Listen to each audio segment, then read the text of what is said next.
మకుటం హీరో విశాల్ డైరెక్టర్గా డెబ్యూట్ చేసిన ఈ యాక్షన్ డ్రామా ఫిలిం ఎలా ఉందని డీటెయిల్గా ఈ వీడియోలో మాట్లాడుకుందాం. లాస్ట్ వరకు స్కిప్ చేయకుండా చూడండి. ఇంకా ఆ మూవీలో స్టోరీ లైన్ గురించి సింపుల్గా చెప్పాలంటే, ప్రశాంతంగా ఫ్యామిలీతో జీవించే ఒక మామూలు వ్యక్తి తన కొడుకుని డేంజరస్ గ్యాంగ్స్టర్స్ నుంచి కాపాడడం కోసం తన వైలెంట్ పాస్ట్ని మళ్ళీ బయటికి తీసుకుని తన ఫ్యామిలీ కోసం పోరాటం చేయాల్సి వస్తుంది. ఇదే మూవీలో మెయిన్ ప్లాట్. ఇంకా ఫస్ట్ హాఫ్ విషయానికి వస్తే మూవీ చాలా స్లోగా స్టార్ట్ అవుతుంది. స్టార్టింగ్ నుంచి మూవీ మెయిన్ స్టోరీలోకి వెళ్లకుండా family scenes, comedy and routine moments తో టైం తీసుకున్నారు. ఒక సీరియస్ యాక్షన్ డ్రామాకు ఉండే ఇంటెన్సిటీని ఈ కామెడీ సీన్స్ ప్లేసెస్ లో డిస్టర్బ్ చేస్తాయి. మెయిన్ కాన్ఫ్లిక్ట్ కూడా చాలా లేట్ గా రివీల్ అవుతుంది. విశాల్ మల్టిపుల్ రోల్స్ లో కనిపిస్తారని ముందే తెలిసిన ఫస్ట్ హాఫ్ లో ఆ యాంగిల్ ఎక్కువగా ఎక్స్ప్లోర్ చేయలేదు.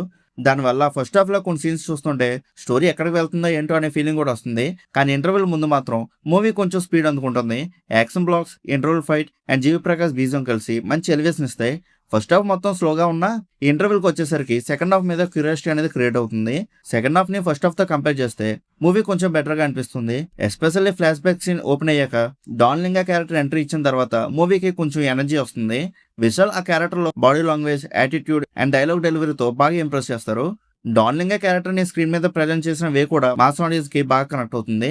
అలాగే ఎమోషనల్ సీన్స్ లో కూడా విశాల్ పెర్ఫార్మెన్స్ బాగుంటుంది. అంజలితో వచ్చే కొన్ని ఎమోషనల్ సీన్స్ అనేవి కూడా బాగా వర్కౌట్ అవుతాయి. కానీ సెకండ్ హాఫ్ లో మెయిన్ ప్రాబ్లం ఏంటంటే movie run time almost 3 hours పైగా ఉండడం వల్ల స్టోరీ స్లో అయ్యే ప్లేసెస్ లో ఎక్కువగా డ్రాగ్ చేస్తున్నట్టుగా అనిపిస్తుంది. క్లైమాక్స్ కి వెళ్ళినా కూడా కొన్ని సీన్స్ అనేవి అన్నెసెసరీగా లెంతీగా అనిపిస్తాయి. యాక్చువల్లీ మూవీలో కంటెంట్ అనేది కొంచెం ట్రిమ్ చేసి స్క్రీన్ ప్లేని ఇంకా టైట్ గా ప్రెజెంట్ చేసి ఉంటే ఓవరాల్ రిజల్ట్ అనేది డెఫినెట్లీ బెటర్ గా ఉండేది. ఇంకా టెక్నికల్ సైడ్ విషయానికి వస్తే ఫస్ట్ గా చెప్పాల్సింది జీవి ప్రకాష్ బీజియం గురించి. సాంగ్స్ యావరేజ్ గా ఉన్నా బ్యాక్గ్రౌండ్ స్కోర్ మాత్రం మూవీకి మేజర్ ప్లస్ పాయింట్ అని చెప్పొచ్చు.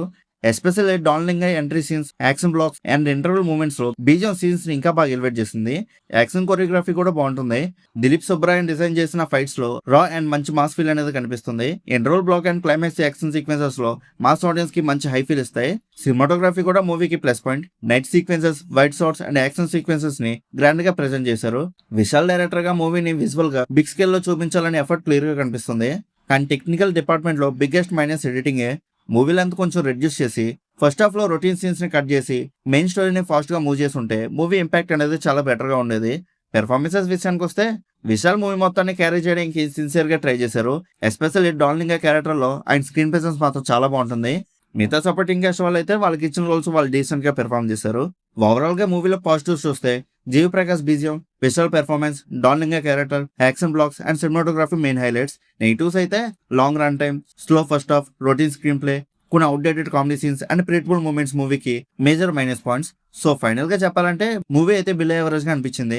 విశాల్ డైరెక్టర్ గా ఒక గ్రాండ్ యాక్షన్ మూవీని ప్రెజెంట్ చేయాలనే విజన్ కనిపిస్తుంది. కానీ స్ట్రాంగ్ స్క్రీన్ ప్లే లేకపోవడం వల్ల ఫుల్ పొటెన్షియల్ అనేది రీచ్ అవ్వలేకపోయింది. ఒకవేళ మీరు కూడా ఈ మూవీని చూస్తుంటే మీకు ఎలా అనిపించిందో కింద నా కామెంట్ సెక్షన్ లో చెప్పండి. అలానే ఇలాంటి మూవీ రివ్యూస్ కోసం మన సినిమా ఛానల్ సబ్స్క్రైబ్ చేసుకొని బెల్ ఐకాన్ కూడా ఆన్ చేసి పెట్టుకోండి. మా వీడియోస్ మీరు మిస్ అవ్వకుండా చూడగలుగుతూ ఉంటారు.